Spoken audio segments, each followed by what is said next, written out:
Sholawat dan salam tak lupa kita haturkan kepada Nabi kita, Nabi Muhammad Sallallahu Alaihi Wasallam, beserta keluarga, sahabat, dan para pengikutnya hingga akhir zaman. Sebelum kita berlanjut ke sesi materi, izinkan Ana sampaikan tata tertib halakoh pada malam hari ini. Yang pertama, niatkan ikhlas semata karena Allah Subhanahu wa Ta'ala untuk keberkahan ilmu yang didapat. Yang kedua, memakai pakaian yang rapi sebagai bentuk adab bertolabul ilmi dan sudah dalam kondisi siap belajar. Yang ketiga, memiliki kitab tajwid ahkam tilawah. Yang keempat, mengikat ilmu dengan tulisan. Yang kelima, peserta aktif kamera saat live Zoom dan memastikan mic tidak terbuka, kecuali bagi peserta yang dipanggil dan dipersilahkan membuka mic. Dan yang terakhir yaitu mengikuti halakoh dari awal hingga akhir. Agenda selanjutnya yaitu acara inti, materi yang akan disampaikan oleh Ustadz Yahdi bin Yahya LC Hafizullah Ta'ala selaku pimpinan Markas Itkon wa Tajwid. Kepada Ustadz Yahdi, tafadol maskuro. Baik, bismillahirrahmanirrahim. Assalamualaikum warahmatullahi wabarakatuh. Waalaikumsalam warahmatullahi wabarakatuh. Bismillah, alhamdulillah rabbil alamin, wassalatu wassalamu ala nabiyyina Muhammadin wa ala alihi wa sahbihi ajma'in, amma ba'd. Baik, segala puji milik Allah Subhanahu wa Ta'ala. Pada kesempatan malam hari ini, alhamdulillah kita masih diizinkan oleh Allah Subhanahu wa Ta'ala untuk bersama-sama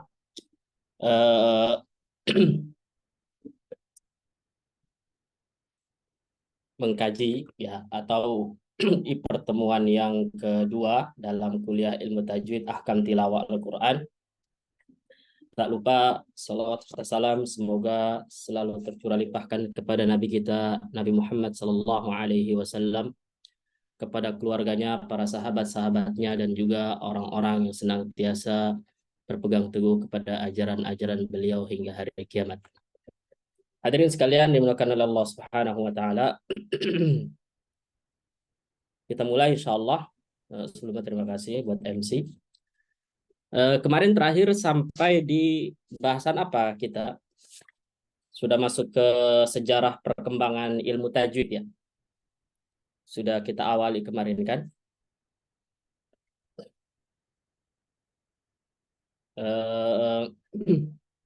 Kita berarti sekarang masuk ke halaman 22 ya. Silakan dibuka di halaman 22 kitab tajwid. Kita masuk ke apa namanya? Periode perkembangan ilmu tajwid di abad keempat. Bahkan kita insya Allah pada malam hari ini masuk ke abad kelima. Begitu ya. Kemarin kita sudah sebutkan bahwa tajwid itu muncul ya mulai di abad ya keempat dan seterusnya. Ya, abad-abad pertama, abad awal dari 1 bahkan sampai ketiga dan akhir keempat itu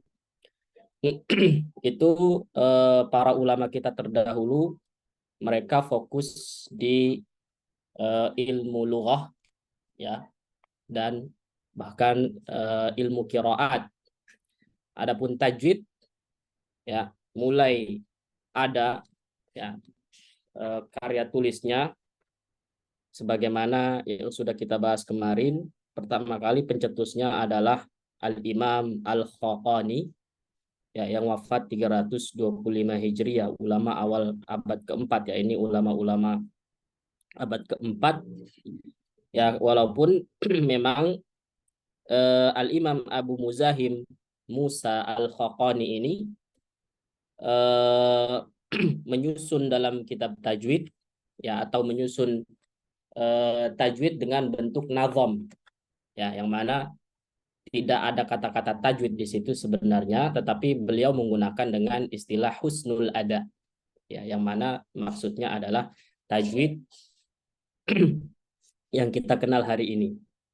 Kemudian ulama-ulama selain Abu Muzahim Musa Al-Khaqani, ada yang lain juga, mereka menyusun terkait ilmu tajwid seperti Al-Imam Abul Hasan As-Sa'idi yang ada di layar itu tematik ya, at-tanbih 'alal lahan al-jali wal lahan al-khafi.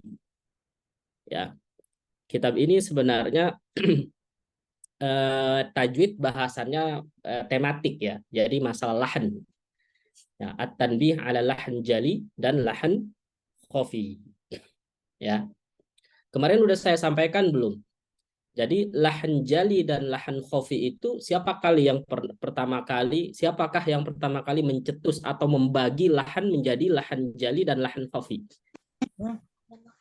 Sudah saya bahas belum? Hah? Perlu dicatat ya. Jadi lahan itu sudah pembahasan lahan itu bukan tajwid hari ini ya atau mutaakhirin, tapi dulu di awal-awal di para ulama-ulama klasik ya, itu lahan dibagi menjadi dua.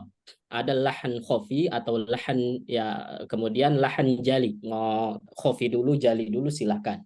Yang penting lahan itu dibagi menjadi dua. Lahan khafi dan lahan jali. Yang maksud lahan di sini tentunya adalah kesalahan dalam membaca Al-Quran. Jadi para ulama terdahulu itu membagi lahan khafi dan lahan jali. Nah, di situ ada footnote sebenarnya 21. Ya. Jadi menurut data yang ada, insya Allah valid datanya, bahwa yang membagi lahan menjadi khafi dan jali yang pertama kali adalah Al-Imam Ibnu Mujahid. Siapa? Al-Imam Ibnu Mujahid At-Tamimi. Siapa kemarin Al-Imam Ibnu Mujahid? Pencetus qiraat sab'ah. Ya kan? Nah, jadi Al-Imam Ibnu Mujahid lah yang pertama kali ya terkait masalah ini, beliau yang membagi lahan itu ada jali dan ada khafi. Jelas sampai sini? Nah, itu ada footnote nomor 21, riwayatnya saya sertakan di situ. Ya, riwayat terkait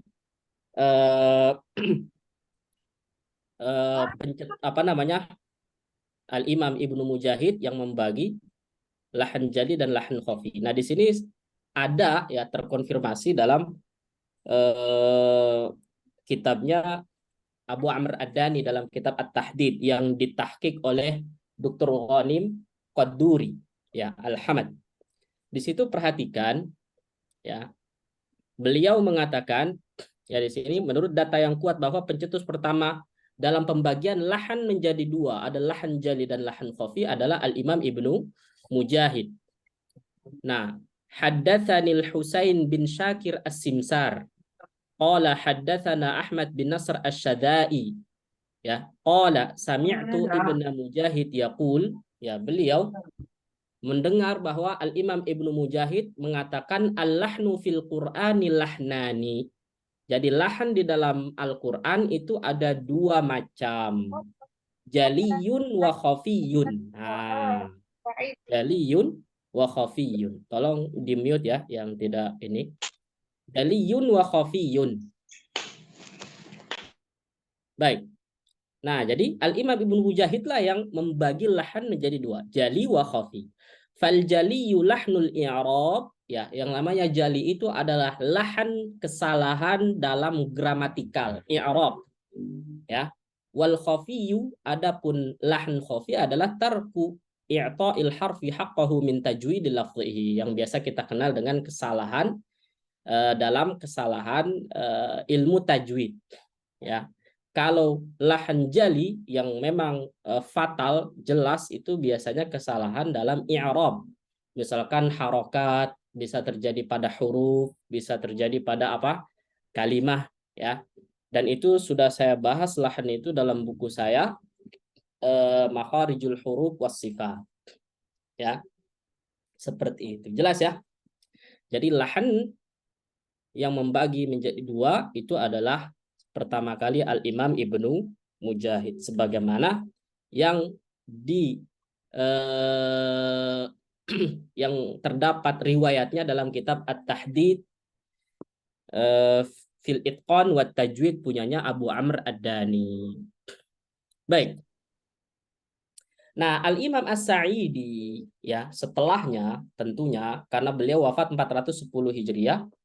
Nah, beliau punya kitab tajwid tematik yang berjudul At-Tanbih 'alal Lahn al-Jali wal Lahn al-Khafi. Ini sebenarnya seperti apa ya? Seperti jurnal. Ya, saya ada PDF-nya itu ya. Karya Al-Imam As-Sa'idi terkait judul ini yang memang karya-karya tulis ulama tajwid terdahulu itu banyak yang ditahqiq oleh Dr. Ghanim Qaduri Al-Hamad. Nah, jadi jelas ya. Insya Allah setelah ini kita akan masuk ke abad karya tajwid komprehensif yang lengkap ya, yaitu abad kelima. Setelah kita selesai pemetaan abad keempat, kita masuk ke abad kelima. Maka perhatikan di sini, ini perlu dihafal. Ya, ada 3 ulama, ada 3 karya tajwid yang mana ini menjadi sebuah karya tajwid yang lengkap. Ya, yang pertama adalah diawali oleh Imam Makki bin Abi Thalib Al-Qaisi. Siapa? Al-Imam Makki bin Abi Thalib Al-Qaisi, yang mana beliau punya kitab namanya Ar-Ri'ayah li Tajwidil Qira'ah wa Tahqiqi Lafdhit Tilawah. Jelas? Nah, ini Al-Imam Makki bin Abi Thalib Al-Qaisi, Masya Allah. Ini ulama yang sangat-sangat ini ya, dalam keilmuannya beliau ya, dalam ilmu tajwid, ilmu lughah beliau juga ahli ya, pakar ya, Imam Makki bin Abi Thalib Al-Qaisi. Nah, saya punya kitabnya ya, ada beberapa cetakan kitab Ar-Ri'ayah ya, silahkan kalau dicari banyak, dan saya punya yang ditahqiq oleh Profesor Dr. Ahmad Hasan Farhat ya, atau Farhat. Ya, ini kitab yang sangat-sangat bagus dimiliki oleh para pengajar Al-Quran khususnya, karena sebagai rujukan hampir semua ya, orang-orang yang bergelut di bidang tajwid itu tidak boleh lepas dengan kitab ini atau dengan tokoh Makki bin Abi Thalib Al-Qaisi. Ya. Dan beliau sendiri yang memaparkan atau menyebutkan dalam muqaddimah kitabnya bahwa apa kata beliau? Saya tidak tahu apakah ada orang yang sebelum saya menyusun buku seperti apa yang saya susun. Nah, jadi beliau itu apa ya, membuat tazkiyah untuk pribadinya sendiri bahwa kitabnya ini adalah kitab yang pertama kali disusun dengan versi lengkap. Ada makharijul huruf was sifat, ada hukum-hukum tajwid, ada bab musyaddadat. Ya, bahkan bab musyaddadat yang kita kenal hari ini dengan bahasan apa biasanya? An-Nabr, yang dipopulerkan oleh Dr. Aiman Rushdie Suwaid, yang banyak juga para pembelajar Al-Quran ya, karena memang dipopulerkan oleh Dr. Aiman masalah Nabr itu apa ya?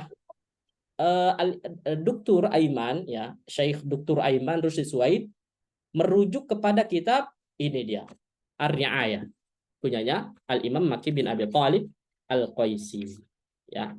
Nah, tentunya Nabr itu adalah, kalau kata Dr. Aiman, bahthun jadidun wa qadimun. Ya, permasalahan yang mungkin istilahnya adalah baru tetapi bahasannya sudah lama, sudah klasik, disinggung oleh Imam Makki bin Abi Thalib Al-Qaisi. Jelas sampai sini?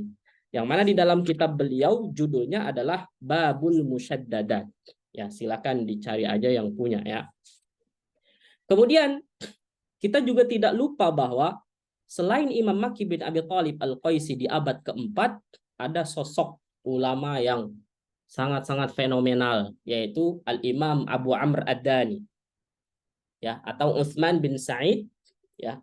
Siapa nama beliau? Abu Amr Ad-Dani ya, Utsman bin Sa'id bin Utsman bin Sa'id bin Umar Abu Amr Ad-Dani Al-Umawi Al-Andalusi ya. Beliau kita kenal ya sebagai ulama yang menjadi inspirator buat Al-Imam Ibnu Al-Jazariyah selain Makki bin Abi Thalib Al-Qaisi. Ya, karya beliau juga adalah sangat lengkap terkait ilmu tajwid, yaitu At-Tahdid fil Itqan wa Tajwid. Ya, ini At-Tahdid fil Itqan wa Tajwid. Saya sudah siapkan di meja saya kitab-kitab yang nanti akan kita singgung pada malam hari ini terkait literasi atau literatur ya, rujukan-rujukan kitab-kitab tajwid klasik sampai kontemporer. Ya. Nah, ini kitab Al-Imam Abu Amr Ad-Dani, yaitu At-Tahdid fil Itqan wa Tajwid. Nah, ini juga menjadi rujukan penting untuk para pembelajar ilmu tajwid. Para pengajar, baik pembelajar juga sama, silahkan dimiliki. Tentunya kitab-kitab yang sungguh luar biasa. Ya,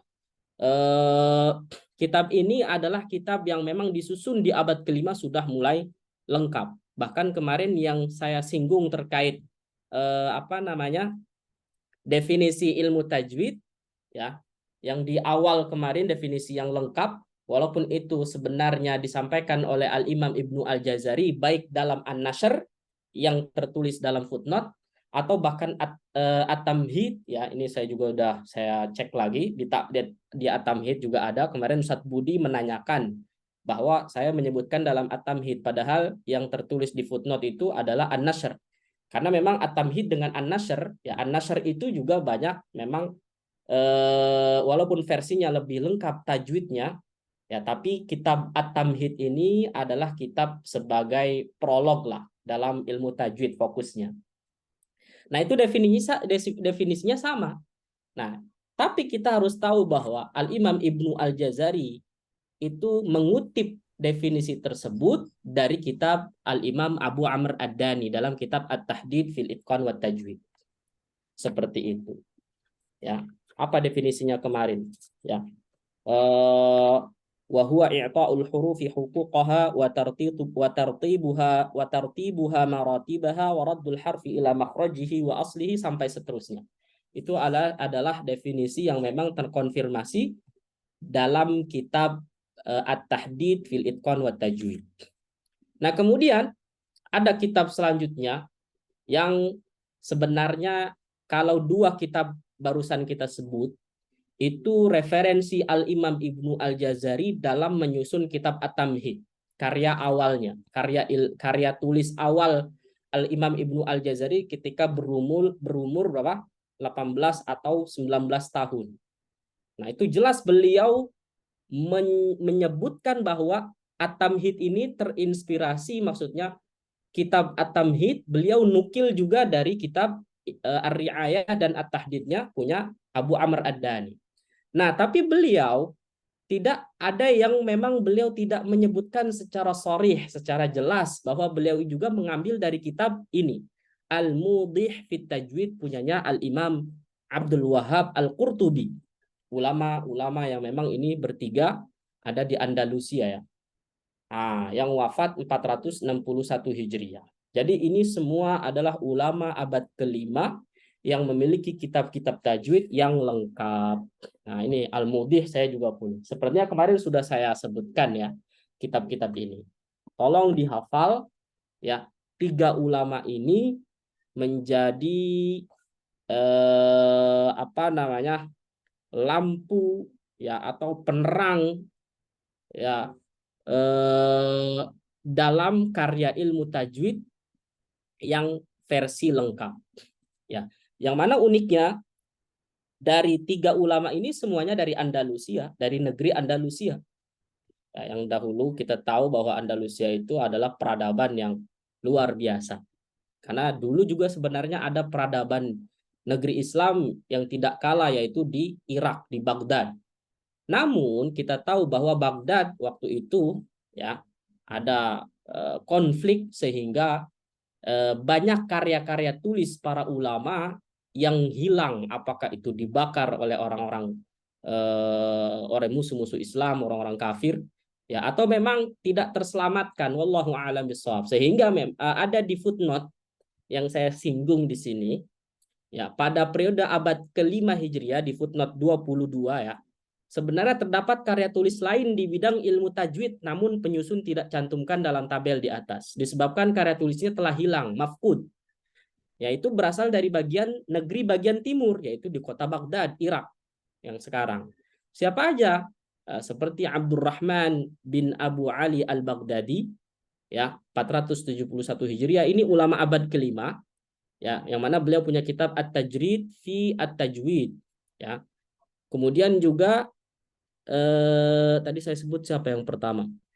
Maaf, Abdurrahman bin Ahmad Abul Fadl Ar-Razi, ya, yang punya kitab Fit Tajwid, dan Al Hasan bin Ahmad bin Al-Banna Abu Ali Al-Baghdadi yang punya kitab At-Tajrid fi At-Tajwid.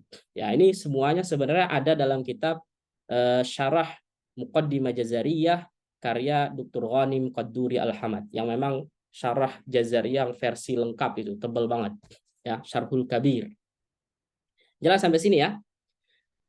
Baik. Itu di abad kelima. Kemudian ketika di abad kelima sudah mulai karya tajwid itu versinya sudah sangat lengkap, maka tentunya ulama-ulama setelahnya itu adalah masa-masa yang berlimpah dalam karya tajwid, ya.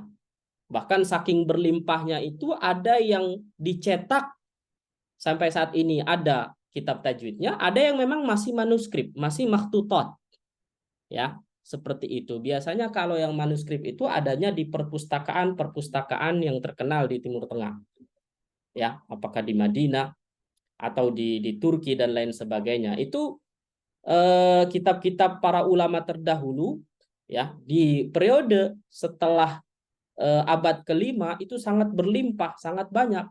Di antaranya adalah karyanya Suraih bin Muhammad Ar-Ru'aini, ya, ulama abad ke-6, 539 Hijriah beliau wafat. Ada kitab namanya Nihayatul Itqan fi Tajwidil Quran, itu masih makhtutat, manuskrip. Kemudian Abu Ali Al-Asbahani Al-Hajji, ya, 543 Hijriah wafatnya, At-Tajrid fit Tajwid. Ya, ini kitabnya masih ada tapi belum dicetak. Ya, masih makhtutat, masih tulisan-tulisan, salinan-salinan tulisan para ulama terdahulu. Nah, ada karya-karya di abad ke-6 yang hari ini bisa kita dapati. Walaupun saya sebenarnya belum punya kitab ini fisiknya, tapi alhamdulillah saya punya PDF-nya, yang kita kenal dengan Ibnu Tohan Al-Andalusi, ya, Abul Asbagh As-Sumati. Siapa yang kenal dengan Al-Imam Ibnu Tohan Al-Andalusi? Pernah dengar nggak nama ulama ini? Ya, ini adalah ulama yang menjadi rujukan dalam masalah tafkhim dan tarqiq. Ya, siapa yang tahu bahwa tingkatan tafkhim huruf isti'la dibagi menjadi 3? Yang pertama adalah ketika berharokat apa? Tafkhim huruf isti'la? Fathah. Fathah. Kemudian yang kedua? Dhammah. Dan yang ketiga? Kasroh.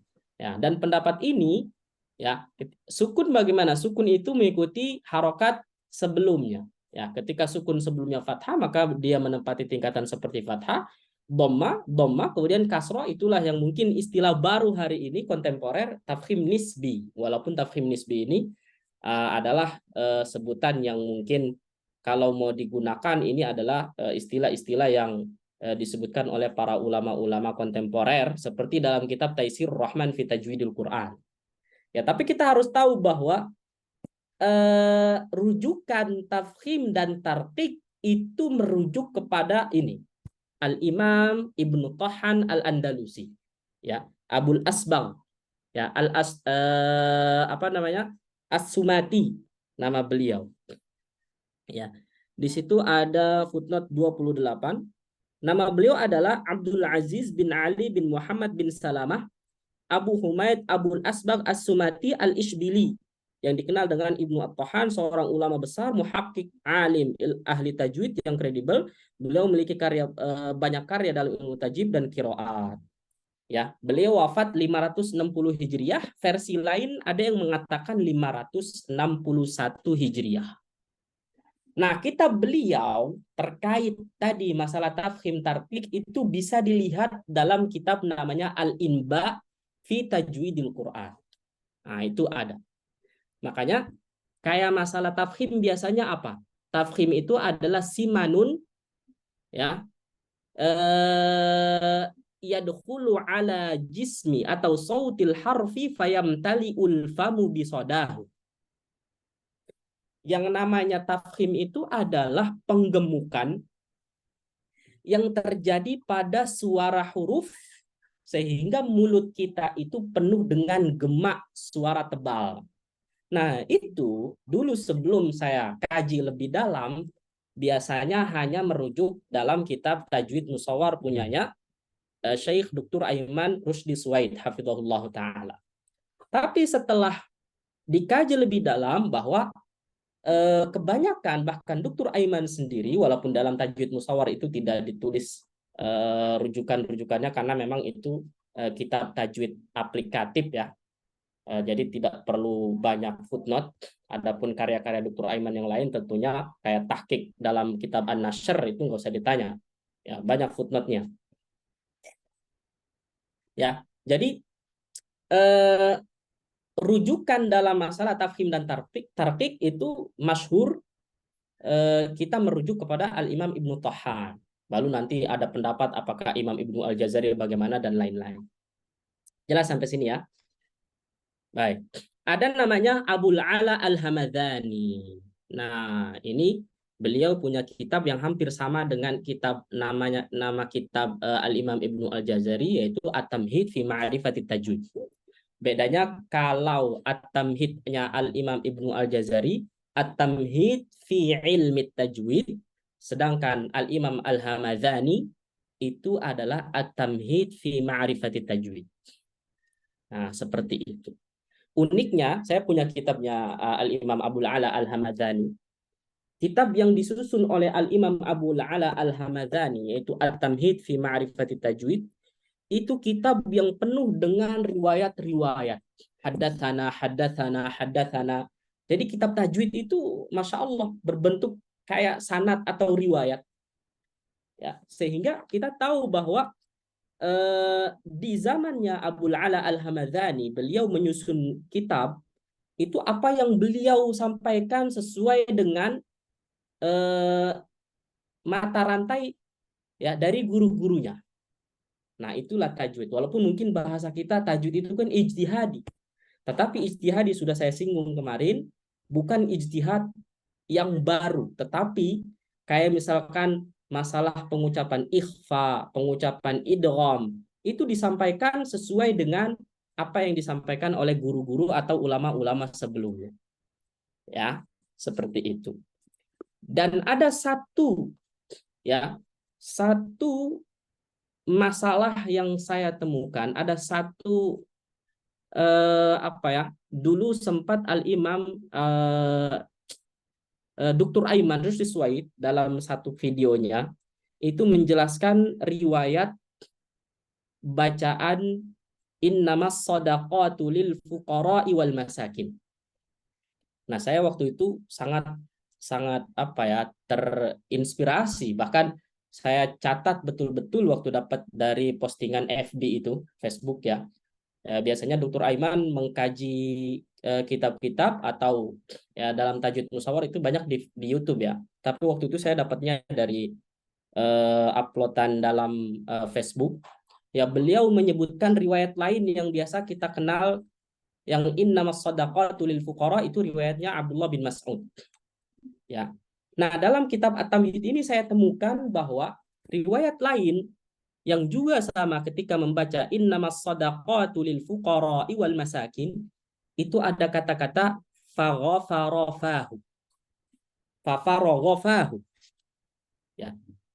Ketika membaca lil fuqara ya fafaraghafahu, membuka mulutnya. Nah, ini istilah ulama terdahulu. Nah, inilah yang menunjukkan bahwa ketika mengucapkan huruf isti'la, fuqara atau huruf tafkhim tidak monyong.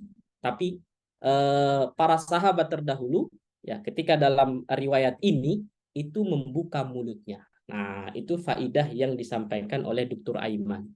Dan waktu itu Dr. Aiman menyebutkan riwayatnya, tetapi tidak disebutkan dalam kitab apa, dan alhamdulillah saya menemukan dalam kitab Al-Imam Al-Hamadani ini. Ya, kitab At-Tamhid fi Ma'rifati Tajwid. Sayangnya tidak bisa saya tunjukkan dalam layar, tapi bisa dimiliki kitab ini, riwayat tersebut. Ya, jelas ya. Nah, demikian kita selesai di abad ke-6 Hijriah. Maka setelah ini kita akan masuk ke periodenya Al-Imam Ibnu Al-Jazari. Nah, periode Al-Imam Ibnu Al-Jazari kemarin sudah saya sampaikan, beliau bisa dibilang abad pertengahan. Ya, abad puncak. Al-Imam Ibnu Al-Jazari itu adalah ulama akhir mutaqaddimin, ulama klasik, akhir ulama klasik, dan awal ulama mutaakhirin. Nah, tapi kita bisa dengan istilah lain bahwa periode Al-Imam Ibnu Al-Jazari dianggap sebagai periode khatimah, puncak dalam kepenulisan ilmu tajwid. Ya, dan menjadi awal fase yang baru. Ya, yang mana kita tahu bahwa karya-karya Al-Imam Ibnu Al-Jazari itu sangat populer baik ketika Al-Imam Ibnu Al-Jazari hidup atau bahkan setelahnya sampai saat ini. Contoh sederhana ya, kitab tajwid yang melegenda apa? Muqaddimah Jazariyah. Ya, atau Matan Jazari. Yang mana Matan Jazari ketika beliau Al-Imam Ibnu Al-Jazari dulu di masanya beliau juga langsung mengadakan semacam kajian, bahasa kita hari ini daurah. Dan orang-orang yang didaurahkan oleh Al-Imam Ibnu Al-Jazari akan diberikan ijazah sanad. Nah, termasuk yang hadir waktu itu adalah anak beliau sendiri, yaitu Ahmad bin Muhammad Ibnu Al-Jazari. Ya, nama anaknya Al-Imam Ibnu Al-Jazari ada beberapa, salah satunya adalah Ahmad. Ya, kunyahnya itu Abu Bakar. Ya, kalau Al-Imam Ibnu Al-Jazari kan Abul Khair, Syamsuddin. Kalau ini Abu Bakar Syihabuddin. Ya, seperti itu. Nah, apa saja kitab-kitab Al-Imam Ibnu Al-Jazari? Yang mana di sini menjadi periode tersendiri. Karena memang Al-Imam Ibnu Al-Jazari adalah ulama yang lahir di Suriah, di Damaskus. Ya, tetapi beliau dengan kelebihan yang Allah berikan, ya, hidupnya semua khidmat untuk Al-Quran. Ya, baik beliau ketika masa-masa remajanya sampai akhir hayatnya.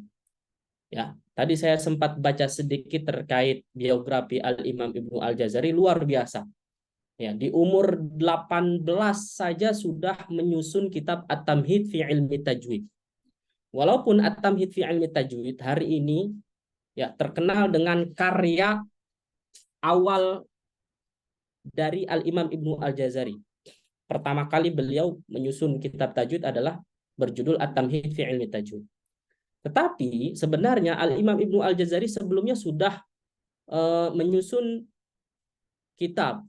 Tetapi karena waktu itu At-Tamhid ini dianggap oleh beliau harus disempurnakan lebih dahulu karena penting ya. Jadi beliau menjeda dulu karya sebelumnya ya terkait agak ke qiraat itu. Ya, makanya beliau pertama kali yang selesai beliau tulis adalah At-Tamhid fi Ilmi Tajwid di umur 18 ya atau 19 tahun jalan. Nah, kemudian kita juga tahu bahwa selain At-Tamhid fi Ilmi Tajwid ada namanya kitab An-Nashr fil Qiraatil Ashr. Nah, karena memang ini kita lagi bahas tajwid, An-Nashr fil Qiraatil Ashr ini tentunya meluas, bukan hanya bahasan tajwid saja. Tetapi kita bisa nemukan ya bahwa Al-Imam Ibnu Al-Jazari dalam An-Nashr pun ada bahasan tajwid. Makanya ada kitab sampai kitab yang ini kitab baru ya. Ada yang pernah dengar kitab ini? Tajwidun Nashr. Ya, ini kitab Tajwidun Nashr. Nah, ini. Nah, ini kitab yang membahas karyanya Al-Ustadz Dr. Ghani Qaduri Al-Hamad. Bukan. Ini karyanya Dr. Amr ya, Aisyam Nadrat atau ini namanya agak ini ya. Ini ditahqiq ya oleh beliau Dr. Amr ya. Ini khusus masalah tajwid yang ada dalam kitab An-Nashr. Tajwidun Nashr. Nah, ini uniknya nih, luar biasa nih. Nah, makanya dalam kitab An-Nashr yang jilidnya itu ada versi 4 jilid, 5 jilid, bahkan 6 jilid, ya, ada bahasan tajwid di bab-bab pertama di jilid-jilid awal, jilid 1, jilid 2, dan di sini dirangkum khusus tajwid yang ada dalam kitab An-Nashr. Nah, makanya kalau kita berbicara tajwid, bahwa kitab An-Nashr Al-Imam Ibnu Al-Jazari, ya tentunya pembahasan-pembahasan tajwid yang kita akan dapatkan seperti terulang apa yang beliau tulis dalam kitab At-Tamhid. Tetapi ada beberapa revisi. Nah, mungkin saya akan sampaikan walaupun nanti kita akan masuk di bab nun sukun dan tanwin. Nah, ketika dalam menyusun kitab At-Tamhid, Al-Imam Ibnu Al-Jazari membagi nun sukun dan tanwin itu menjadi 5. Menjadi berapa? Menjadi 5. Tetapi dalam kitab An-Nashr, ya, dalam kitab An-Nashr Al-Imam Ibnu Al-Jazari merevisi yang dulunya nun sukun dan tanwin itu ada 5 macam, maka beliau cukup menjadikan 4 macam yang kita kenal apa? Idhar halqi, kemudian apa? Idgham, kemudian ikhfa hakiki dan iklab atau iklab dan ikhfa hakiki. Nah, sebelumnya dalam kitab At-Tamhid fi ilmi tajwid, beliau itu membaginya menjadi 5. Ya, 5-nya bagaimana? Ya, idgham itu dijadikan 2, yaitu idgham bi gunnah dengan idgham bila gunnah. Bedanya itu doang.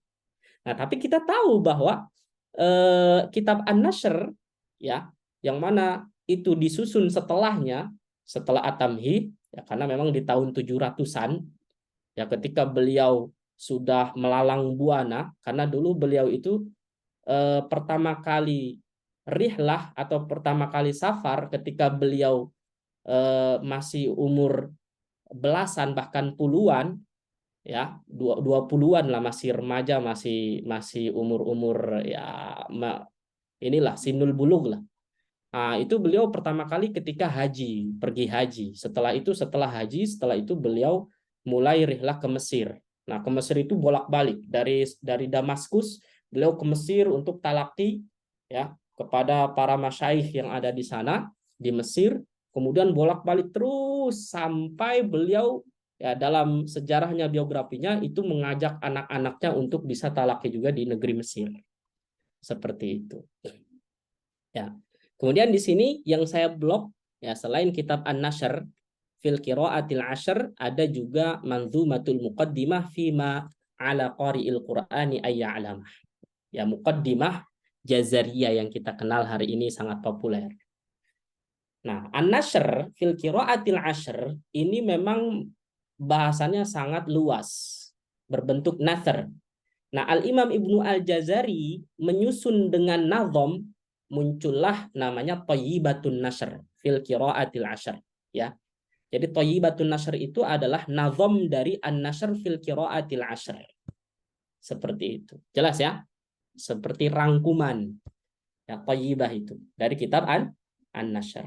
Nah, nanti dalam fokus di bidang ilmu tajwid berupa nazam yang mana At-Tamhid itu nasrnya, yaitu Manzumah Muqaddimah Jazariyah. Ya. Nah, seperti itu. Nah, di sini di footnote 32 ya sampai selanjutnya itu kitab At-Tamhid fi Ilmi Tajwid merupakan kitab perdana yang disusun Al-Imam Ibnu Al-Jazari yang selesai pada 769 Hijriah di Mesir. Ya, karena beliau waktu itu setelah beliau hafal Quran, kemudian beliau perdana safar itu ketika pergi haji. Nah, setelah pergi haji beliau langsung rihlah ke Mesir. Ya. Nah, pada umur 18 tahun di situ beliau menyusun kitab At-Tamhid, ya. Kemudian selanjutnya di footnote 33, kitab An-Nashr fil Qiraatil Ashr selesai disusun oleh beliau di awal bulan Rabiul Awal, juga Thayyibatun Nashr di bulan Sya'ban, keduanya pada tahun 799 di kota Bursah, Romawi. Nah, Romawi Rum hari ini apa? Turki. Ya. Jadi Al-Imam Ibnu Al-Jazari dulu selesai ketika menyusun kitab An-Nashr fil Qiraatil Ashr dan juga Thayyibah, ya itu di kota Bursah, Rum, Biladir Rum, ya yang sekarang kita kenal dengan Turki. Nah, kemudian Manzumah Muqaddimah Jazariyah disusun oleh Al-Imam Ibnu Al-Jazari setelah kitab An-Nashr, perkiraan di antara sebelum Thayyibatun Nashr ya pada tahun 799 atau setelah Thayyibatun Nashr pada tahun 800 Hijriah. Nah, di sini terjadi perbedaan pendapat. Ya, para peneliti seperti Dr. Ghanim Qaduri menyebutkan, ya ada versi yang mengatakan bahwa Muqaddimah Jazariyah itu disusun lebih dahulu daripada Thayyibatun Nashr. Ada yang mengatakan Thayyibatun Nashr dulu disusun, baru setelahnya adalah Muqaddimah Jazariyah. Nah, kalau yang berpendapat bahwa Muqaddimah Jazariyah itu lebih dahulu daripada Thayyibatun Nashr, makanya kenapa disebut judulnya Muqaddimah Jazariyah. Makanya di awal-awal bait itu apa? Ya, wa ba'du inna hadhihi muqaddimah. Ya, wa ba'd itu biasanya untuk faslul khitab, dan setelahnya inna hadhihi, sesungguhnya bait-bait ini muqaddimah, sebagai muqaddimah, prolog, pendahuluan. Nah, pendahuluan dari apa? Nah, ada yang mengatakan bahwa pendahuluan ini adalah pendahuluan dari Thayyibatun Nashr. Maka kita akan melihat matan atau manzumah Thayyibatun Nashr itu akan ada mirip dengan Muqaddimah Jazariyah di bab-bab tajwid itu di awal-awal. Nah, namun itu bisa kita kita baca masalah ini, ya tentunya ada versi yang mengatakan Muqaddimah Jazariyah lebih dahulu, ada yang mengatakan Thayyibatun Nashr terlebih dahulu. Seperti itu. Jelas ya? Dan ini masalah khilaf. Nah, karya tulis Al-Imam Ibnu Al-Jazari, ya, yang salah satunya adalah Nazam Muqaddimah Jazariyah yang berjumlah 107 bait, ya kurang lebih. Kalau yang disusun Dr. Aiman itu tentunya lebih, ya karena memang itu tahqiq beliau. Tapi inti dari matan Jazari itu adalah 107 bait. Kalau Dr. Aiman dalam tahqiq beliau, ya itu kan ada bab tatimmat, ya kemudian ada apa lagi? Ya. Maratib tafkhim dan tarqiq, itmamul harokat, ya kan? Tanbihat fil husnil ada. Nah, ini tentunya adalah tambahan atau tahqiq yang disusun oleh Dr. Aiman Rizdusuwai. Jadi kalau yang biasanya ngafal atau ngambil sanad dengan jalurnya Dr. Aiman, itu biasanya akan memakai Muqaddimah Jazariyah tahqiqan beliau. Tapi secara umum kalau kita ingin ngambil sanad matan Jazari, cukup sampai 107 bait. Nah, kita tahu bahwa Muqaddimah Jazariyah merupakan karya yang punya pengaruh besar sekali. Nah, bahkan ia menjadi satu kurikulum panduan bagi para pelajar tajwid, ya, baik ketika di masa beliau hidup atau bahkan sampai hari ini. Ya, dipelajari, didaurahkan, ya, diijazahkan, bahkan dihafal, dikaji, ya. Nah, kita tahu saat itu aja ketika Al-Imam Ibnu Al-Jazari, salah satu bentuk apresiasi, ya, para pembelajar Al-Quran saat itu banyaknya syarah, penjelasan dari kitab atau matan Jazari itu. Nah, ada yang mengatakan bahwa syarah pertama matan Jazari yang pertama kali adalah anak beliau sendiri yang bernama Abu Bakar Ahmad itu, atau Ahmad bin Muhammad bin Ibnul Jazari, yang mana wafatnya itu 2 tahun setelah ayahnya. Ayahnya wafat 833 Hijriah, Al-Imam Ahmad bin Muhammad bin Ibnul Jazari itu wafat 835 Hijriah. Seperti itu. Dan di sini saya tulis beberapa rekomendasi syarah Matan Jazari yang bisa dibaca. Ya, banyak sebenarnya ya, puluhan. Yang pertama di sini ada Al-Fawaid Al-Makkiyah. Ya, Muhammad Al-Hijazi yang wafat 849 Hijriah. Kemudian ada Abdul Daim Al-Azhari, ya, At-Tirazat Al-Mu'limah. Ya, ini kitab-kitab ini alhamdulillah saya sudah punya, ya. Jadi bisa dimiliki oleh para pembelajar tajwid, ya, atau mungkin yang sering ikut-ikut daurah, ya, atau yang punya sanad Matan Jazari, ya. Saya kira harus memiliki kitab-kitab syarah Matan Jazari. Nah, ini At-Tirazat Al-Mu'limah punya Abdul Daim Al-Azhari. Nah, ini At-Tirazat Al-Mu'limah ini muridnya Al-Imam Ibnu Al-Jazari sendiri. Ya, Abdul Daim Al-Azhari ini beliau muridnya langsung Al-Imam Ibnu Al-Jazari. Nah, kitab ini kitab klasik ya, kitab ulama-ulama terdahulu. Nah, ini Matan Jazari disyarah dengan ini. Jadi kalau misalkan hari ini kita ingin menyusun Matan Jazari, maka kita tidak boleh terlepas dari syarah-syarah Matan Jazari ulama-ulama terdahulu. Termasuk karyanya anak Al-Imam Ibnu Al-Jazari sendiri. Ya, siapa yang tahu nama karyanya Al-Imam Ahmad, anaknya Al-Imam Ibnu Al-Jazari, Syarah Jazariyah. Judulnya adalah Al-Hawashi Al-Mufhimah. Nah, ini Al-Hawashi Al-Mufhimah Libnin Nazim. Ya, maksudnya adalah anaknya sang, ya, yang menazamkan Matan Jazari. Nah, ini. Siapa namanya? Yaitu Abu Bakar Syihabuddin Ahmad yang wafat 835 Hijriah. Nah, jadi bisa dibaca di footnote ini, ya, beberapa rekomendasi kitab-kitab syarah Matan Jazari yang bisa dimiliki. Ya, ada punyanya kitab Al-Hawashi Al-Azhariyah punya Khalid Al-Azhari. Kemudian ada punyanya Al-Imam Al-Qastolani, yaitu Al-La'ali As-Sunniyah. Kemudian tidak lupa Syekhul Islam Zakaria Al-Ansari, ya, Ad-Daqaiq Al-Muhkamah. Kemudian ada Al-Fawaid As-Sirriyah punyanya Syekh Ibrahim, ya, Al-Imam Ibrahim At-Tadzifi, yang kemarin kita bahas terkait 3 poin, ya, 3 poin definisi tajwid. Kemudian ada kitabnya Syekh Mullah Ali Qari, yaitu Al-Minah Al-Fikriyah dan lain-lain. Ini kitab-kitab yang saya rekomendasikan, ya, karena bahasannya sangat, ya, bagus, ya, seperti itu. Nah, kita anggap periode Al-Imam Ibnu Al-Jazari sampai para pensyarahnya itu menjadi sebuah, ya, karya tajwid yang sangat melegenda, ya. Ya, banyak sekali dibuka oleh Al-Imam Ibnu Al-Jazari, maka kita masuk ke dalam kitab tajwid abad-abad mutaakhirin. Ya. Siapa aja setelah Al-Imam Ibnu Al-Jazari? Banyak juga. Ya, ada namanya Syekh Mansur bin Isa As-Samanudi. Ya, ada Tuhfatut Talibin fi Tajwid Kitab Rabbil Alamin. Kemudian Syekh Muhammad bin Qasim Al-Baqari, ya, yang wafat 1111 Hijriah, Gunyatut Talibin wa Munyatur Raghibin.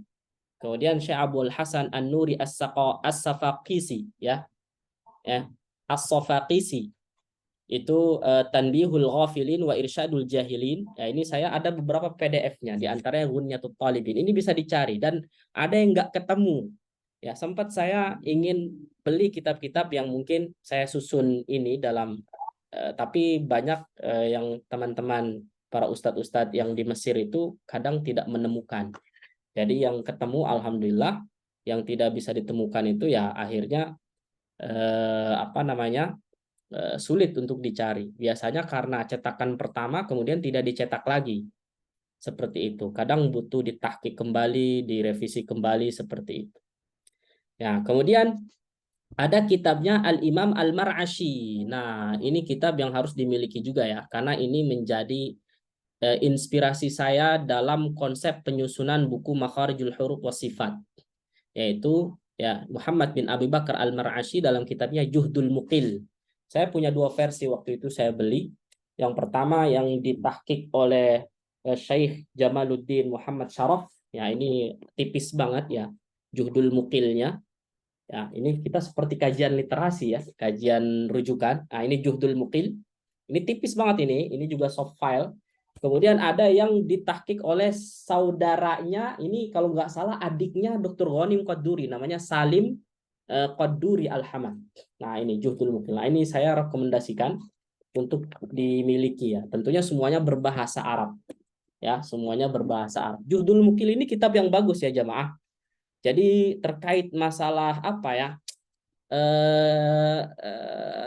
Kayak masalah sifat rokhawah dan sifat jahr, kira-kira itu bertentangan atau tidak? Bagaimana cara memahami jahr dan rokhawah? Apa biasanya? Ya, kalau misalkan syiddah jahr ini jelas. Ya, syiddah jahr itu kan artinya tertahannya nafas atau udara dan suara. Sehingga ketika tertahan dengan kuat, maka sandaran makhrajnya akan lebih kuat, maka qalqalah itu muncul karena sifat ini. Maka ketika terlepas ya makhrajnya itu terbuka, maka terjadilah pantulan qalqalah. Maka qalqalah itu kan terlahir dari jahr dan syiddah. Nah, kita tidak lupa bahwa ada, kalau sifat dilihat secara akumulatif ya, ada namanya sifat jahr tapi dia rokhawah. Apa maknanya berarti jahr dan rokhawah itu? Nah, ada yang bisa terjemahin? Ya. Kalau jahr itu apa tadi? Tertahannya nafas. Kalau rokhawah mengalirnya suara. Nah, bagaimana kira-kira bertentangan nggak antara nafasnya tertahan, kemudian suaranya mengalir? Nah, contohnya huruf apa? Dzal misalkan. Dza. Ada orang ketika mengucapkan dzal, maka begini ngucapinnya. Dza, alladzi, zi. Nggak boleh alladzi. Kenapa? Karena dia jahr. Nah, disinilah yang harus kita pahami bahwa konsep yang digunakan oleh Al-Imam Al-Mar'ashi dalam Juhdul Muqil tidak begitu, bahwa yang namanya jahr rokhawah itu bukan bermakna tertahannya nafas dan mengalirnya suara. Tapi ingat, apa kata beliau? Mengalirnya suara dan mengalirnya sedikit nafas. Sehingga dzal ada beberapa versi yang pengucapannya dza a'udzu alladzi, atau ketika sukun akan lebih jelas, misalkan alladzina yadhkuru seperti itu. Ya. Nah, itulah yang ketika kami talaki dengan masyayikh ya dari Syam, dari Suriah ya, seperti Syekh Ahmad Al-Kannas atau beberapa, atau misalkan kalau kita perhatikan zalnya yang dipakai Dr. Aiman atau Syekh Ali Basfar itu demikian. Nah, makanya bukan berarti apa ya namanya zal demikian, maka saya cari teori yang relevan. Nah, makanya alhamdulillah konsep yang dipakai oleh Al-Imam Al-Mar'ashi itu tercerahkan, mencerahkan saya ya dalam ketika menyusun buku Makharijul Huruf was Sifat. Makanya saya usahakan penyusunan buku itu bukan sekedar menyusun, tapi saya usahakan aplikatif dengan apa yang mungkin menjadi pengalaman talaki atau setoran kepada para guru. Seperti itu. Nah, kemudian selain punyanya Al-Imam Al-Mar'ashi yang Juhdul Muqil itu, ada namanya Nihayatul Qaulil Mufid fi Ilmi Tajwid. Nah, ini juga harus dimiliki ya, kitab punyanya Syekh Makki Nasr Al-Juraisi. Ya, kalau kata Syekh Abdul Fattah Al-Marsofi dalam kitabnya Hidayatul Qari, beliau ini Syekh Muhammad Makki Nasr Al-Juraisi adalah ulama yang hidup di abad ke-13 atau 14. Yang kita kenal itu adalah ulama-ulama akhir mutaakhirin sampai awal kontemporer, ulama muasirin. Nah, makanya kitab Nihayatul Qaulil Mufid fi Ilmi Tajwid juga menjadi rujukan kitab-kitab tajwid hari ini. Dan saya alhamdulillah sangat mengapresiasi para masyayikh, para ulama-ulama seperti Syekh Nasr Al-Juraisi ini, Makki Nasr Al-Juraisi. Ya, saya tidak punya kitab versi baru, tapi saya punya kitab versi lama, dan ini menurut saya kitab yang sangat penting. Ya, karena ini akhir-akhir kitab tajwid sebelum kitab kontemporer. Nah, ini ya Nihayatul Qaulil Mufid fi Ilmi Tajwid, punyanya Makki Nasr Al-Juraisi. Nah, ada apa di sini? Seperti masalah kayak bacaan-bacaan Al-Quran yang dilarang, ya itu saya dapatkan dari sini. Ya, walaupun mungkin kita bisa dapatin dalam kitab-kitab tajwid ulama-ulama kontemporer, tetapi saya kira ingin mendapatkan keberkahan, bagaimana kita merujuk kepada ulama-ulama yang tentunya lebih sepuh, lebih dahulu, ulama salaf, ya maka insya Allah itu akan menambah ya kekuatan tersendiri dalam rujukan ilmiah. Nah, selanjutnya setelah itu mulailah karya-karya tajwid yang alhamdulillah versi yang sangat-sangat lengkap, ya banyak kontemporer di abad ke-13, 14 sampai hari ini. Ya, kita bisa temukan ya ulama-ulama yang memang kontemporer muasirin seperti Syekh Mahmud Ali Basah yang punya kitab Al-Amid fi Ilmi Tajwid. Nah, ini kitabnya kitab yang tipis ya. Kemudian ya, kitab Al-Amid fi Ilmi Tajwid ini punyanya Syekh Mahmud Ali Basah. Ya, Syekh Mahmud Ali Basah ini Al-Amid fi Ilmi Tajwid. Ya, ini kitab terkait masalah apa ya? Ada di sini yang bisa kita ambil kayak semacam tingkatan gunnah, tingkatan gunnah, maratibul gunnah. Ya, kenapa saya menyinggung masalah-masalah yang mungkin hari ini kadang kita terpaku dengan At-Tajwid Al-Musawwar karyanya Dr. Aiman. Ya, saya dulu sangat terpaku dengan kitab At-Tajwid Al-Musawwar itu. Tapi setelah memang harus mengkaji lebih dalam, ada sebuah ungkapan yang membuat saya itu harus mengkaji lagi adalah ketika ada ungkapan seperti ini. Banyak orang-orang hari ini ya itu mencukupkan merujuk kepada kitab-kitab himpunan, kitab-kitab tajwid himpunan. Kitab tajwid himpunan apa ya? Kitab-kitab tajwid hari ini, termasuk kitab saya lah. Kitab ini kan kitab himpunan gitu, ya kan? Nah, jarang yang merujuk kepada kitab-kitab induk. Nah, sehingga hari ini kita kadang kurang kalau kita hanya merujuk kepada kitab-kitab himpunan itu rasanya secara amanah ilmiahnya itu, atau kalau mungkin sebagai seorang yang tertuntut untuk meneliti, mengkaji ya, karena mungkin kalau kuliah di pasca sarjana itu, magister itu kan harus meneliti secara mendalam. Nah, sehingga di situ tertuntut untuk mengkaji kitab-kitab induk. Nah, sehingga kita tidak mencukupkan kitab-kitab yang mungkin tajwid yang kontemporer. Banyak ya kitab tajwid kontemporer seperti Hidayatul Qari ila Tajwidi Kalamil Bari, Taisir Rahman fi Tajwidil Quran, At-Tajwid Musawwar, dan masih banyak lagi. Ya, seperti itu. Jadi, coba kita kembali kepada kitab-kitab induk para ulama. Nah, di sana insya Allah kita akan dapatkan yang mungkin hari ini menjadi rujukan kitab-kitab kontemporer. Seperti itu. Nah, kemudian punyanya Syekh Mahmud Khalil Al-Khusari, Ahkam Qiraatil Qur'anil Karim. Ya. Kemudian Hidayatul Qari punyanya Syekh Abdul Fattah Al-Marsafi. Ya, ada ulama namanya Syekh Abdul Fattah Al-Qadhi.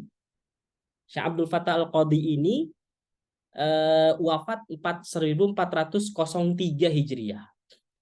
Nah, Syekh Abdul Fattah Al-Marsafi itu wafat 1409 Hijriah. Adapun Syekh Mahmud Khalil Al-Khusari, siapa yang kenal Syekh Mahmud Khalil Al-Khusari? Ya, yang murotalnya, yang termasuk kibar ulama Mesir ya, yang disebutkan bahwa ulama ya atau syekh yang pertama kali merekam suara Qur'annya itu adalah Syekh Mahmud Khalil Al-Khusari. Dalam rekaman-rekaman bacaan Al-Quran yang tartil. Nah, beliau lebih senior lagi, wafat 1401 Hijriah. Nah, ini ulama-ulama kontemporer ya, ulama-ulama mu'asirin. Seperti itu. Selesailah sudah ya sejarah perkembangan ilmu tajwid. Ya, apa faedah yang bisa kita dapatkan? Ya, insya Allah sangat banyak.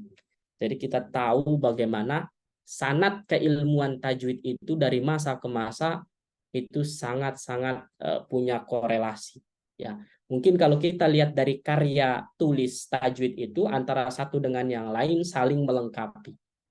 Cuman yang menjadi perbedaan atau yang menjadi titik apa ya keilmiahannya itu adalah apakah setiap penjelasan pernyataan itu kita kembalikan kepada sahibul qaulnya atau tidak. Masalahnya itu doang.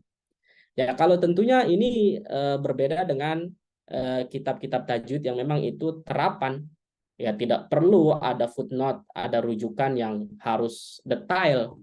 Ya, tapi kalau misalkan itu disusun dengan diusahakan seilmiah mungkin, ya bisa diberikan footnote sehingga insya Allah sebagaimana perkataan Al-Imam At-Tabari atau Al-Qurtubi, saya lupa itu, tapi saya sudah upload waktu itu di IG Itqan wa Tajwid, bahwa min barakati hadzal ilmi atau min barakatil ilmi, termasuk keberkahan ilmu adalah ayun sabakullu qaulin ila naqilihi, tetap menisbahkan, tetap mengembalikan setiap perkataan kepada pemiliknya, ila sahibi. Nah, jadi keberkahan ilmu adalah kita mengembalikan setiap pernyataan perkataan kepada pemiliknya. Nah, hari ini maka mungkin jangan sampai ya kita misalkan ada pernyataan atau mungkin ya janganlah ya punya panduan dan lain sebagainya, ya itu tinggal ngambil-ngambil akhirnya diklaim. Nah, ini mungkin harus kita hindari. Ya, tentunya tidak pernah menurunkan keberkahan ya selama kita mencantumkan rujukan dari mana yang kita ambil. Seperti itu.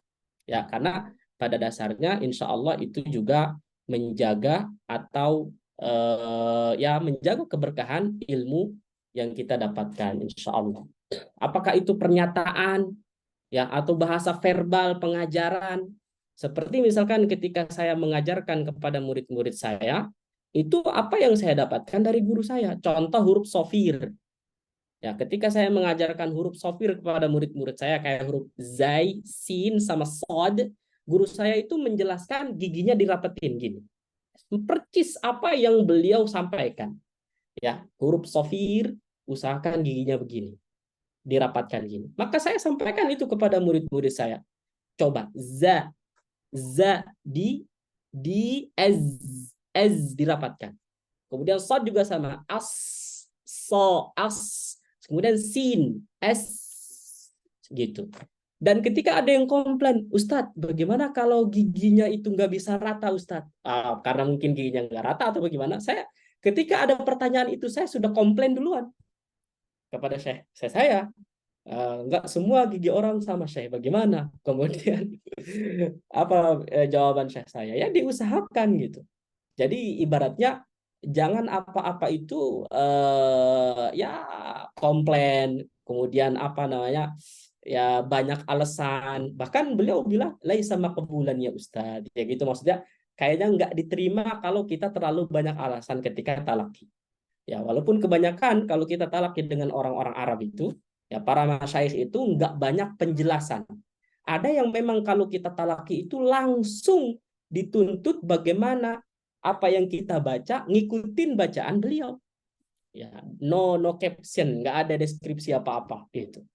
Nah, nggak mungkin, makanya ada beberapa para ulama, ya para masyayikh itu yang memang sangat aplikatif, nggak mau terlalu banyak teori tajwid. Seperti itu. Namun lihat kebutuhan hari ini, ya orang-orang kita itu masya Allah nggak mungkin kalau tajwid itu tidak penting kalau tidak ada buku panduan. Bahkan setiap program, setiap lembaga itu ingin punya panduan tersendiri, ya kan? Ya enggak? Lembaga ini namanya ini punya panduan sendiri, ini nyusun ini sendiri. Itu suatu hal yang perlu diapresiasi. Saking ingin membuat apa ya kurikulum yang memang racikan sendiri. Nah, gitu. Ya. Itu bagaimana? Masalah-masalah demikian itu sangat sangat sangat wajar dan nggak ada masalah gitu. Ya, tetapi saya kasih masukan kepada semua, silahkan untuk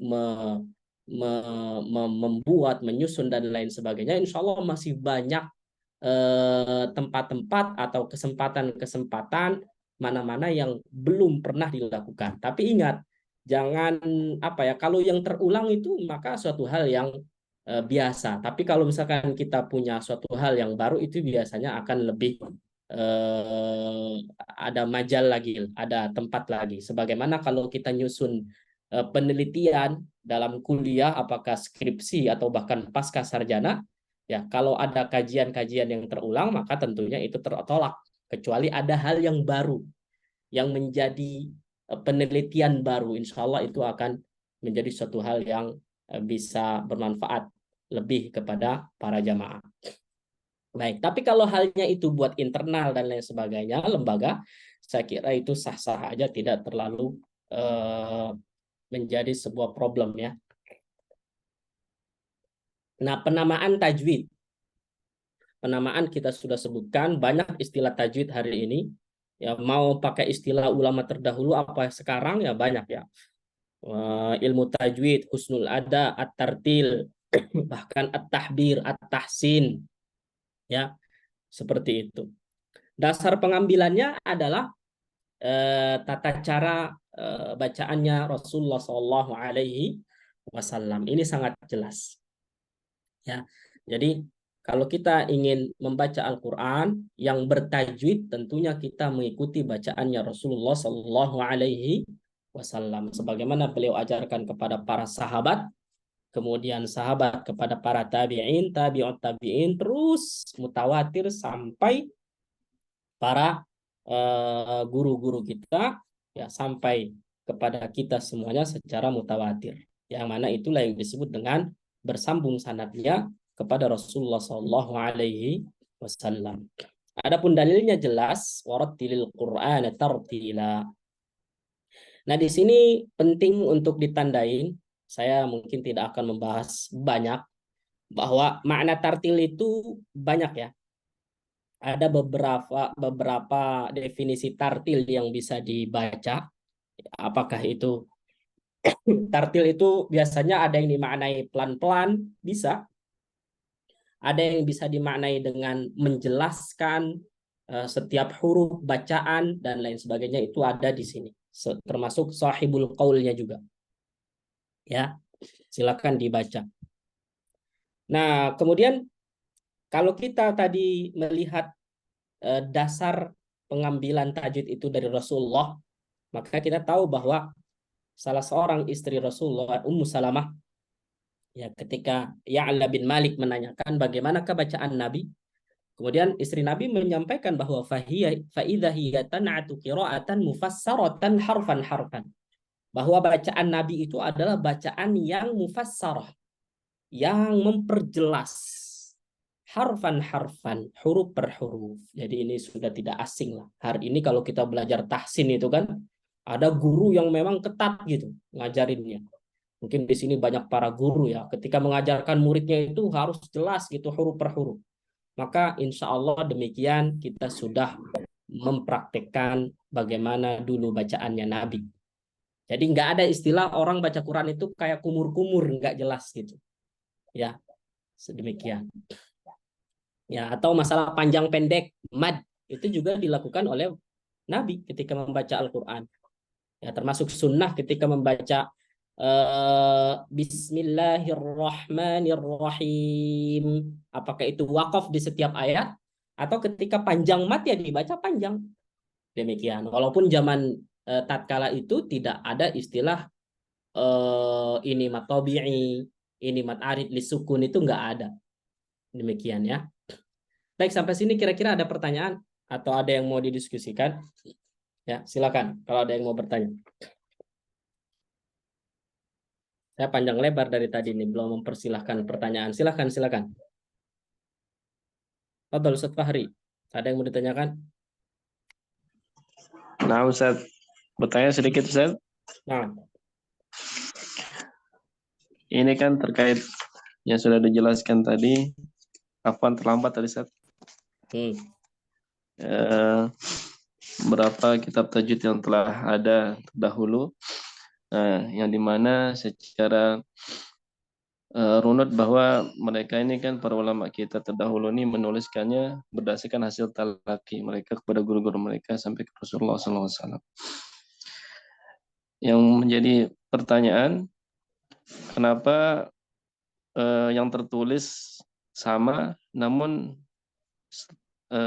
continue setelah itu kok selalu ada perbedaan-perbedaan yang nampak gitu dari para guru-guru kita terkait tajwid ini.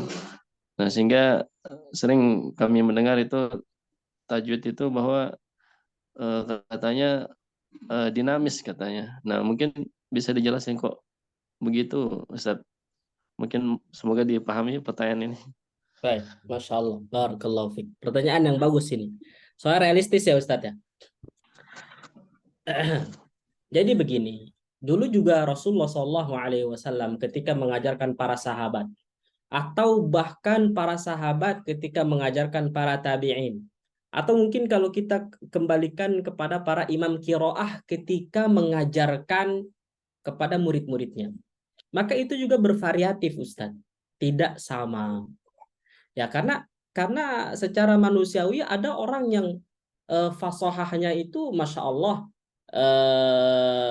sangat jelas. Jadi kalau misalkan kalau kita pahami bahwa perbedaan itu sama tadi dari para ulama dan kemudian berbeda hari ini, itu salah.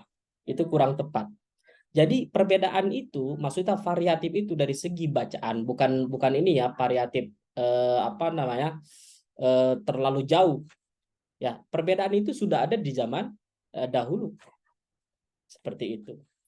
Nah, maka Anda sampaikan di sini penting. Jadi, cara kita memahami ini jangan terlalu jauh. Jadi, semua insya Allah sepakat dalam masalah usul, ya, bacaan-bacaan usul yang sifatnya itu basic, prinsip, itu tidak ada perbedaan. Jadi mungkin perbedaannya adalah dalam masalah furu', masalah ya sifatnya misalkan ada yang ngucapin ikhfa'nya ada yang begini, kuntum, ada yang kun itu ada yang begitu, atau qalqalah ada yang versi bacanya khalaqona, ada yang khalaqna, ada yang begitu, dan masih banyak lagi Ustaz. Jadi masalah-masalah ini tentunya kita kembalikan kepada iqra'u kama 'ullimtum. Bacalah Al-Qur'an itu sebagaimana kamu diajarkan. Yang penting ketika kita ada sandaran talakinya, guru kita jelas, bacaan kita itu niru dengan guru kita, maka insya Allah itu sudah mengikuti sunnah dalam belajar Al-Qur'an. Karena demikian. Seperti itu. Kemarin Anda baca sejarah bagaimana Al-Imam Nafi' ketika mempunyai murid Qalun dan Warsh. Itu apa yang diajarkan Imam Nafi kepada dua muridnya langsung ini yang menjadi perawi. Karena perawi itu ada yang perawi langsung muridnya, ada yang tidak. Nah, Qalun atau Warsh di sini adalah murid langsung Imam Nafi' ketika di Madinah. Nah, apa yang diajarkan Imam Nafi kepada Qalun itu beda dengan bacaan apa yang diajarkan kepada Imam Warsh. Maka di sini tentunya secara kefasihan, secara bacaan, walaupun ini perbedaan bukan bacaan tajwid hari ini ya, lebih kepada riwayat. Ya, misalkan Qalun dia punya sukun dan silah. Sedangkan Warsh dia punya silah ketika mim jamak ketika bertemu dengan hamzah kotok doang. Ya, alaihimu misalkan gitu. Kalau misalkan Qalun cukup dia silah 2 harokat, alaihimu misalkan kalau Qalun ketemu hamzah maka dia 4 harokat, hamzah qata. Tapi selain hamzah qata maka dia silah 2 harokat. Nah, tentunya ini perbedaan yang ada ketika dulu para imam-imam qiraah mengajarkan ke murid-muridnya. Nah, adapun hari ini ketika kita mendapatkan kok ada tajwidnya ya yang antum sampaikan tadi dinamis, ya itu makbul aja, itu bisa aja diterima. Ya, dinamis di sini tentunya ada yang memang itu sepakat semua membaca demikian, ada yang mungkin itu agak berbeda antara lisan yang satu pengucapannya dengan yang lain. Betul nggak? Nah, yang menjadi inti dari menyatunya bacaan tajwid versi ini dan ini itu adalah cara memahami bil lutufi fin nutqi, kata Al-Imam Ibnu Al-Jazari, ya kan? Mukammalan min ghairi ma takallufi bil lutufi fin nutqi, ngucapinnya lembut, ringan. Nah, lembut dan ringan ini dipahami sebagian bahwa baca Quran tuh nggak boleh terlalu, misalkan apa ya, misalkan alladzi khalaq, misalkan gitu sampai ditekan, nggak perlu, lembut aja, alladzi khalaqakum, lembut tuh begitu. Ntar dulu, kalau yang versi tadi dia baca demikian, mungkin karena penekanan dari gurunya bacanya demikian. Walaupun semuanya tetap kita sepakat tidak boleh berlebihan atau malah melalaikan. Jelas sampai sini.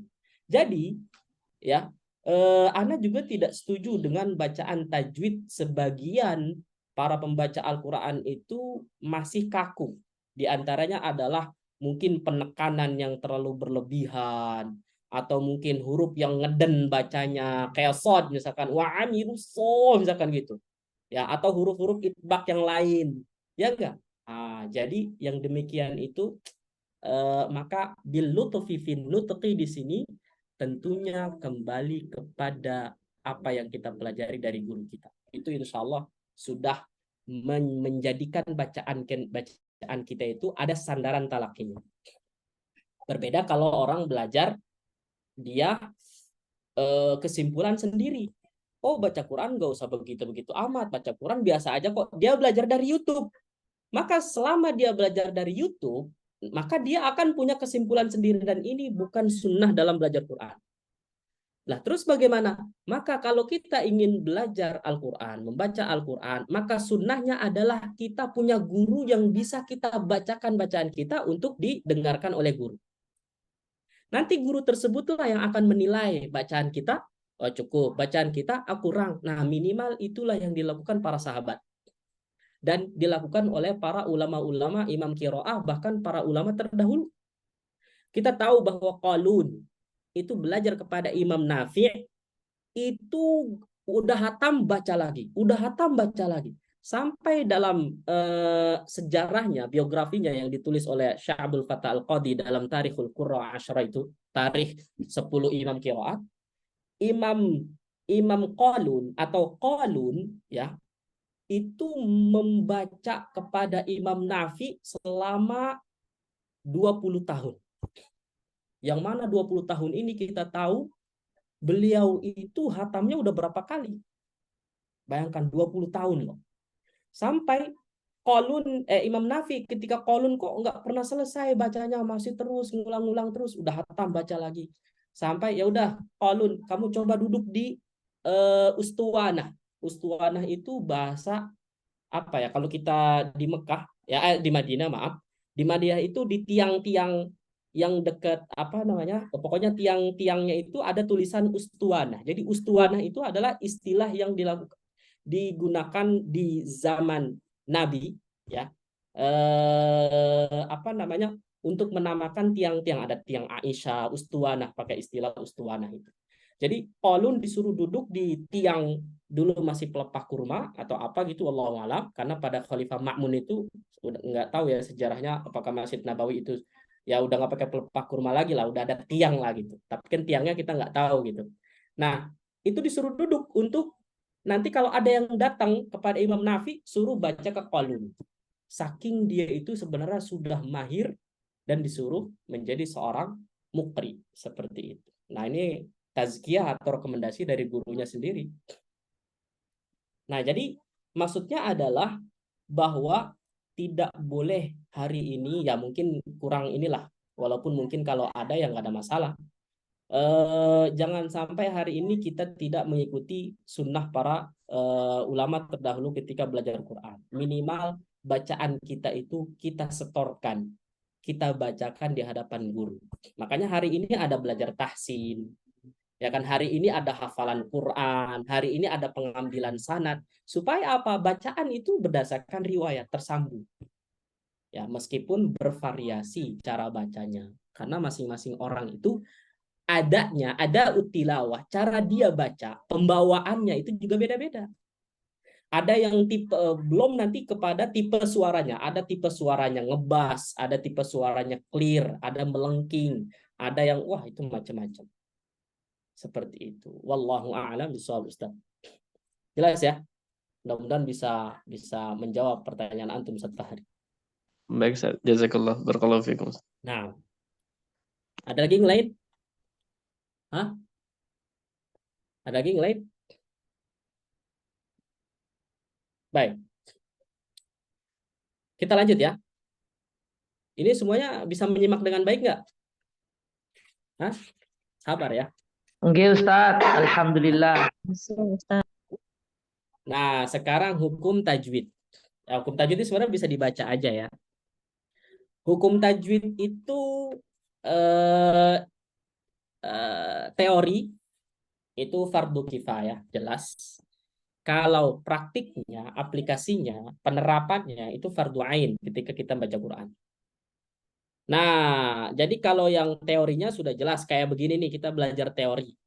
Nah, itu fardu kifayah. Maka hukumnya jika ada yang sudah mempelajari, maka yang lain gugur kewajiban. Nah, cuman ingin saya luruskan, cara memahami fardu kifayah jangan demikian. Apa contohnya kayak fardu kifayah di luar belajar tajwid dalam fikih? Seperti Sholat jenazah. sholat jenazah. Sholat jenazah misalkan ada yang meninggal di suatu kampung, ya, di situ ada Ustadz Fahri misalkan. Ustadz Fahri sholat nyolatin jenazah, murid-muridnya ngeliat, oh udah ada Ustadz ini, udahlah diwakilin, saya nggak usah lah, udah gugur kewajiban. Kadang kan begitu ya nggak? Tapi jangan begitu kalau memahami fardu kifayah. Kita apakah pernah berpikir lebih ini lagi bahwa fardu kifayah ketika ada sebagian yang mengerjakan, yang lain gugur kewajiban, maka bisa jadi pahalanya juga demikian diwakili oleh orang-orang yang mengerjakan. Gitu nggak? Nah, maka perlu difahami dengan baik bahwa selama itu fardu kifayah, maka coba kita berusaha untuk menjadi bagian orang-orang yang mewakili pahala yang lain gugur kewajiban. Demikian. Wallahu a'lam bishawab. Itu apa yang disampaikan oleh dosen usul fikih saya. Ya.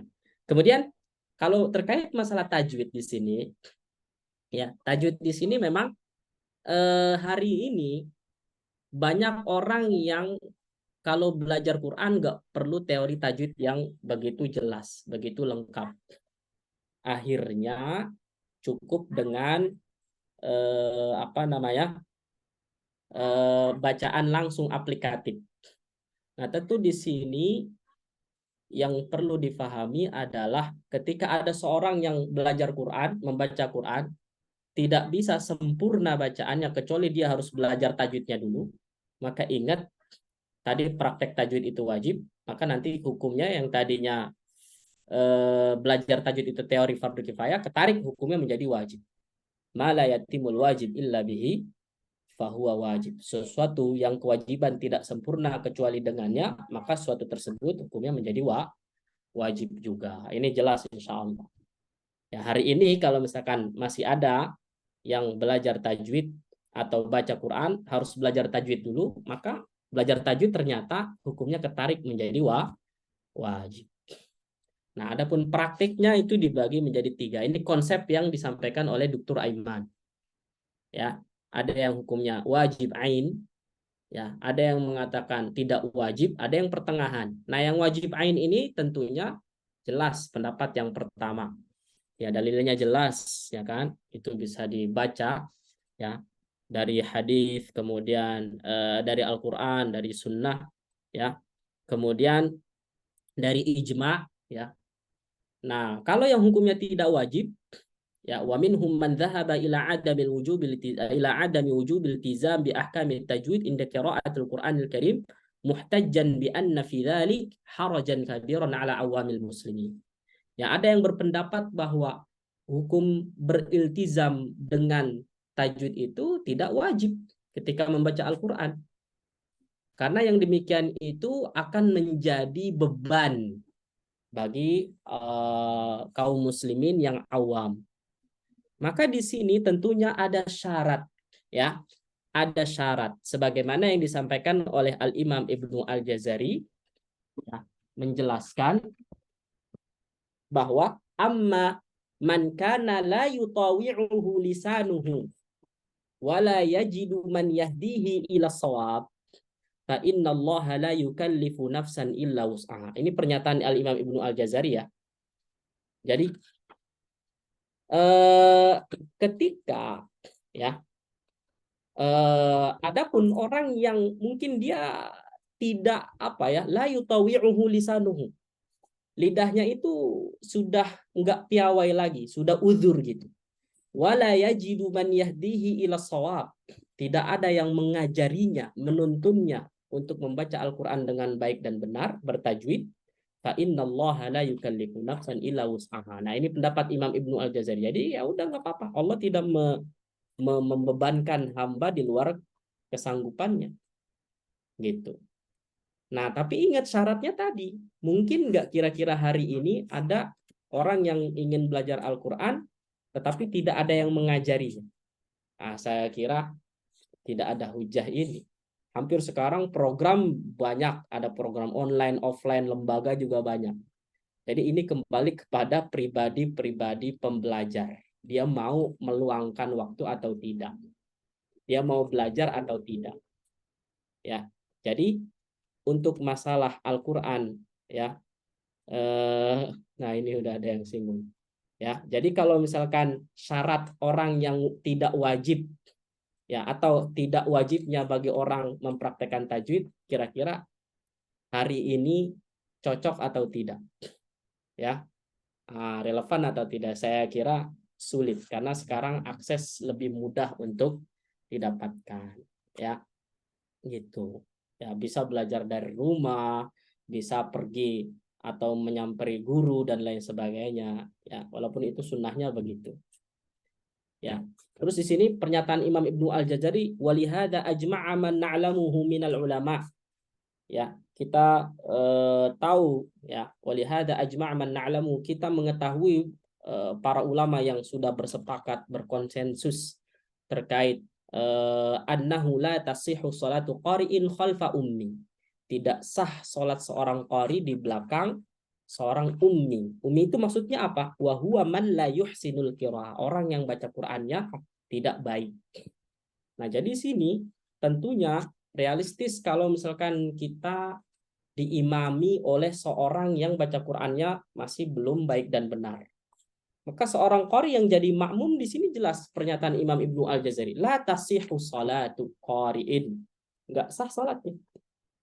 Nah, ini kalau kita kaji lebih dalam tentunya dalam masalah rukun seperti bacaan Al-Fatihah. Ini banyak para teman-teman dan para ustadz, ya, para ustadz-ustadz yang sangat memperhatikan masalah ini, ya, bahkan kitab-kitab kayak Ustadz Abu Ezra, banyaklah yang lain itu menyusun kitab terkait Al-Fatihah, ya, gitu. Jadi ini masalah penting dalam masalah sholat. Nah, jadi bahkan kayak daurah-daurah sanad Al-Fatihah dan lain sebagainya, ya mungkin itu ada dilakukan, ya mungkin pentingnya karena sah atau tidaknya bacaan seseorang itu juga tergantung bacaan Al-Qur'annya, khususnya dalam yang terkait masalah rukun. Seperti itu.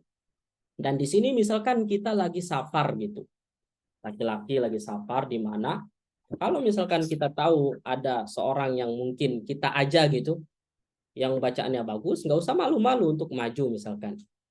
Daripada nanti ketika diimamin orang, maslahatnya lebih banyak, yang nggak jelas bacaannya, panjang pendeknya, harokatnya misalkan banyak yang berubah-berubah, ketukar-ketukar, nanti itu malah menjadi fatal dan kita diamnya kita bisa jadi itu menjadi tanggungan juga ya, tanggung jawab kita dalam masalah tadi ya. Baik, itu insya Allah sudah sangat jelas lah. Dan adapun hukum yang pertengahan di sini ya itu dibagi menjadi dua, masalah makharijul huruf dan sifat. Dan di sini untuk makharijul huruf tidak ada toleransi ya. Kalau orang baca Al-Qur'an yang makhrajnya masih banyak yang salah, maka tidak ada toleransi. Harus wajib mempraktekkan makhraj dengan baik dan benar. Harus belajar seperti itu. Adapun sifatul huruf, maka ini masih ditolerir, masih dimaklumi. Tapi selama sifat itu hanya sebagai penyempurna ya. Kayak misalkan tadi kalau ditanya Ustadz Fahri, ada yang aliran rohwahnya mungkin jelas, ada yang mungkin biasa aja dan lain sebagainya gitu kan, masalah-masalah yang sifatnya taziliyah, yang pelengkap aja, penyempurna. Maka ada sifat yang mana ini masalah prinsip, kayak sifat tipis dan tebal, isti'la, istifal. Maka ini masalah-masalah yang kalau salah itu ngucapinnya maka berubah hurufnya, berubah. Ya misalkan asa dibaca aso, ya jadi aso atau tanggung gitu. Nah, ini tidak dimaklumi. Tetap wajib hukumnya dalam masalah sifat yang sifat punya pengaruh pada perubahan. Wallahu a'lam bishawab. Ya, ini bisa dibaca sendiri. Selesailah sudah kita dalam masalah mabadi asyarah. Insyaallah kita akan besok membahas langsung mengenal qiraah, riwayah dan tarikh. Bulan ini kita habiskan dulu insyaallah di muqaddimah awal. Silakan kalau ada yang mau bertanya. Fadhal, barakallahu fiik.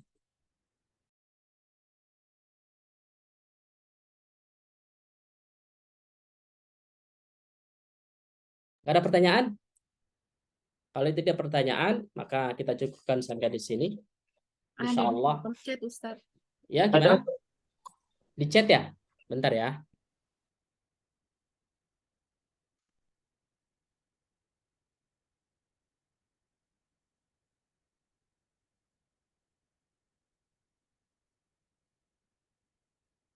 Ada yang bertanya di chat ini atas nama siapa? Assalamualaikum Ustaz. Kalau sinyal. Tidak mau karena sudah pusing Riyati, dengan. Ustaz. Yang mana nih pertanyaannya? Boleh Anda bacakan, Ustaz? Boleh, silakan. Kadang orang disuruh belajar ngaji tidak mau karena sudah pusing dengan ilmu tajwid. Gimana solusinya, Ustaz? Berarti jangan sulit-sulit. Tajwid yang mendetail itu adalah khusus untuk para pemerhati tajwid atau orang yang memang butuh secara teori mendetail. Adapun tajwid atau para orang-orang yang memang butuh bacaan yang baik dan benar, langsung aja ke intinya. Langsung kepada kaidah-kaidah tajwid yang sederhana gitu. Nah, kemudian misalkan kalau dia pusing juga, ya udah ngaji yang penting begini bacanya ikhfa, misalkan bacanya al-il gitu samar bacanya, nggak boleh naik al-il misalkan gitu dan lain sebagainya. Itu ya. Yang namanya belajar, kembalikan lagi, itu pasti pusing, susah-susah. Ada nggak belajar enak-enak gitu loh. Ya enggak? Nah, tentunya di sini kembali kepada guru yang insya Allah lebih tahu karakter para murid. Jadi guru kalau bisa bagaimana kita menjaga mentalitas murid, memotivasi. Karena ada tipe orang tuh kalau belajar, apakah dia minder ketika dia susah, apa misalkan lagi jamaah sama teman-temannya, misalkan bisa dia minder, atau mungkin dia itu pusing kalau diajarin. Nah, tentunya ini ada pendekatan tersendiri. Nah, gitu. Kita mudah-mudahan semuanya menjadi pengajar-pengajar yang bukan hanya mentransfer ilmu, tapi juga menjaga ya apa kata Dr. Aiman dalam sebuah quote-nya, ya, bahwa alaqah, hubungan seorang guru dengan murid itu seperti seorang ayah dengan anak atau orang tua dengan anak, ya kan? Iya. Jadi kalau orang tua dengan anak itu kan ya dibimbing, disayang, diperhatikan, oh sayang tanda kutip ya. Jadi pokoknya di apa namanya ya dididik dengan terbaik lah, seperti itu. Gitu ya, itu yang saya bisa jawab. Ya, kalau memang masalah belajar pastinya susah-susah. Imam Syafi'i mengatakan apa? Man lam yaduk dulla ta'allumi sa'atan tajarra dullal jahli tula hayatihi. Belajar itu susah payah. Nggak ada yang enak-enak. Ya. Jangan kira misalkan saya ngajar begini itu nggak harus ini ya, tentunya murojaah, harusnya membaca dan lain sebagainya. Susah payah. Gitu. Baik. Jelas insya Allah ya. Yang lain? Nggak ada? Izin Ustaz, bertanya Ustaz. Nah, silakan.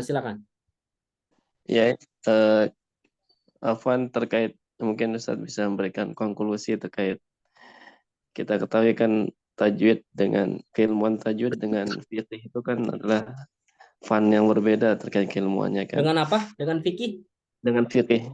Ya. Nah, sedangkan dalam fikih itu ada berapa Anda baca Ustaz, kok ada berapa toleransi gitu terkait Al-Fatihah misalnya dalam rukun yang kita ketahui kan rukun dalam sholat. Namun ada beberapa imam di mazhab fikih itu mentolerir terkait Al-Fatihah yang dia sah sholatnya, dia salah namun sah sholatnya begitu. Nah ini sehingga menjadi apa istilahnya, menjadi dalil kepada orang-orang yang tidak ingin belajar Al-Fatihah lebih dalam atau memfasihkan Al-Fatihahnya terkait itu. Nah jadi mungkin bisa diberikan konklusi karena ada beberapa di kitab apa istilahnya di Takrirat Sadidah itu anak pernah baca Kitab apa itu Ustaz? Kitab apa? Takrirat As-Sadidah. Oh, baik. Apa itu, gimana? Nah itu huruf dhad, ada orang Yaman tuh baca huruf dhad tuh diganti dengan wo. Oh, Aku Masya Allah. belum pernah tahu apa riwayat apa dan tidak pernah mendalami. Mungkin Oh. Ustaz bisa berikan konklusinya terkait itu. Terima kasih. Baik, Bismillah. Ini kemarin juga sempat diskusi sama Syekh Farabi juga ya waktu halaqahannya. Dan sebenarnya masalah pendapat para ulama, ya ulama madhab misalkan yang 4, ya Maliki, Hambali, Hanafi, ya kan, Syafi'i, itu jelas semua. Hampir semua bersepakat bahwa tidak ada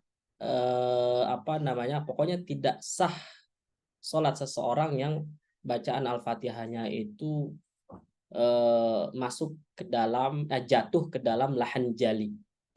Dan lahan jali kalau kita perhatikan dalam Al-Fatihah itu apa sih?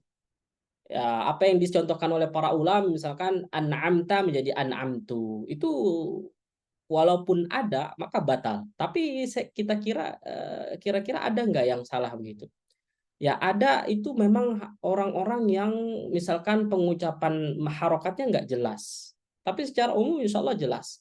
Nah ada kesalahan lain yang mungkin hari ini kayak panjang pendek atau perubahan huruf alhamdulillah misalkan. Atau ada yang mungkin versi alhamdulillah dan sebagainya. Ya tadi kayak contoh-contoh yang mana kesalahan itu bukan kesalahan yang biasa diketahui dari lisan-lisan orang Arab. Kayak huruf bod yang berubah menjadi dho itu adalah kesalahan orang Arab kebanyakan. Ya, adapun kita ada sebagian ya dan kebanyakan biasanya huruf bod kita itu menjadi dal ditebelin, wala dolin gitu. Wala do gitu kan. Harus kan bod, wala bo, bo misalkan gitu. Ya, pakai sisi kiri saya. Ya. Nah, jadi para jamaah sekalian, dalam masalah ini wallahu alam ana tidak mengikuti pendapat atau mungkin tidak menemukan sampai hari ini pendapat ulama yang mentolerir masalah ini, memaklumi.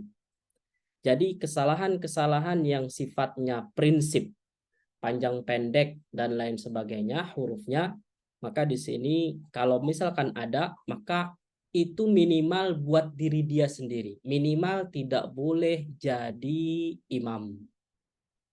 Gitu. Ya, minimal dia jadi makmum aja. Ya, kalau misalkan dia memang mentok sih bahasanya gimana ya? Misalkan dia memang inilah la yuhsinul qiraah, nggak bagus bacaannya gitu, tidak pandai tajwidnya gitu, maka minimal nggak boleh jadi imam. Itu Ustadz Fahri. Adapun secara umum misalkan ketika dia tidak mampu tapi sudah maksimal, maka itu urusannya la yukallifullahu nafsan illa wus'aha. Kita tahu bahwa pahala sholat itu kan ada yang sempurna dan ada yang tidak sempurna. Ya, ada kan hadis ya sahih ya, misalkan apa yang saya baca, apa yang Ana baca dalam kitabnya Ibnu Qayyim Al-Jauziyah dalam Al-Wabilus Shayyib itu, ya bahwa orang yang sholat itu ada yang mendapatkan pahalanya 1/10, ya kan, setengahnya, ya humusuha, ada yang 1/5-nya dan lain sebagainya. Berarti itu kayak pahala puasa. Orang yang puasanya misalkan dia sempurna, maka dia dapat pahala sempurna. Kalau tidak sempurna berarti ada levelnya. Nah, itulah yang menunjukkan bahwa pahala surga juga kan bertingkat-tingkat. Nah, jangan sampai mungkin kita rugi sama sekali, misalkan nggak dapat pahala. Ya, sebagaimana puasa kita yakini, ada kan hadis dia cuma dapat haus dan lapar doang. Berarti pahalanya hilang. Itu gimana tuh? Kayak sholat Jumat juga ada. Ya kan? Sholat Jumat itu kalau kita bahas fikihnya, ada yang misalkan dia itu telat misalkan.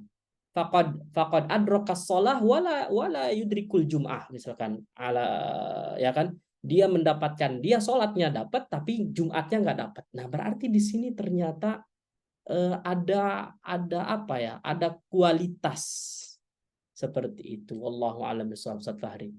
Jadi dalam masalah ini tentunya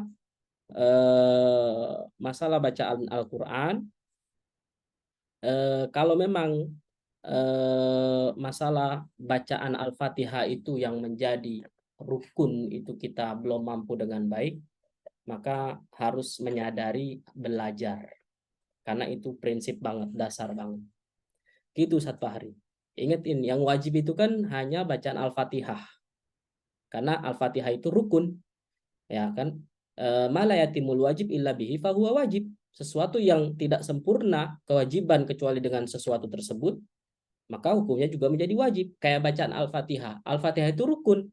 Maka bacaan Al-Fatihah sebagai rukun tidak sempurna kecuali bacaannya baik dan benar, bertajwid. Maka tajwid Al-Fatihah menjadi wajib. Ketarik hukumnya.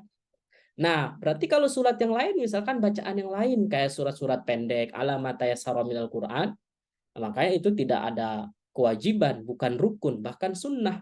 Kalaupun kita bacanya belepotan, ini selemah-lemahnya, mungkin itu masih tidak merusak sholatnya. Seperti itu Ustaz. Wallahu a'lam bishawab. Masalah fikih memang masalah yang agak apa ya, ida dokot ita saat, apabila sempit dia akan melebar, sebaliknya apabila dia terlalu melebar maka dia menjadi sempit. Dalam masalah ini tentunya ada hal-hal yang disepakati dan ada hal-hal yang mungkin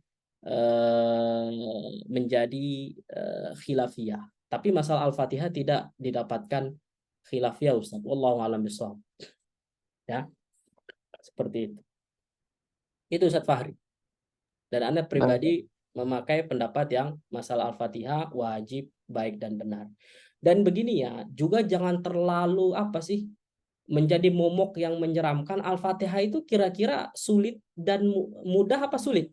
Nah, itu pertanyaannya. Susah apa gampang? Al-Fatihah. Gampang. Jadi potensi kesalahan lahanjal itu sebenarnya minim lah. Kecuali memang orangnya ya kalau kita katakan tanda kutip ya, jahil banget gitu, oneng lah atau gimana gitu kan. Nah, gitu. Tapi kalau secara umum anak kira insya Allah semua bisa melafalkan dengan baik. Alhamdulillahi Rabbil Alamin. Misalkan huruf ain, yang penting dia nggak huruf hamzah. Alamin. Nah, ini yang begini-begini nih harus belajar gitu.